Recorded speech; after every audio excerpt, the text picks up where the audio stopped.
మాదక ద్రవ్యాలు, ఆయుధాలు అమెరికాలోకొచ్చింది బ్రెజిల్ ద్వారా, లేకపోతే గనక ఈ మెక్సికో ద్వారా, ఇతర దేశాల వల్ల సరిహద్దుల వల్ల మేము ప్రాబ్లమ్ ఫేస్ చేస్తున్నామని ట్రంప్ పదే పదే చెప్తాడు.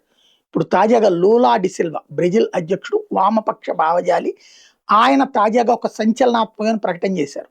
మా దేశంలో ఇంతవరకు జరిగినటువంటి భారీ దాడులు, అలాగే ప్రాణాలు తీసినటువంటి సంఘటనలు, వ్యక్తిగత దాడులు, ఇలా ప్రతి దాడి క్రైమ్ ఎన్ని క్రైమ్‌లయితే జరిగినాయో అన్ని క్రైమ్‌లో 100కి 97% అంటే క్రైముల్లో చేసినటువంటి వాళ్ళని మేము పట్టుకున్నప్పుడు వాళ్ళ దగ్గర రికవర్ చేసుకున్న ఆయుధాలు 100కి 97 అమెరికావే.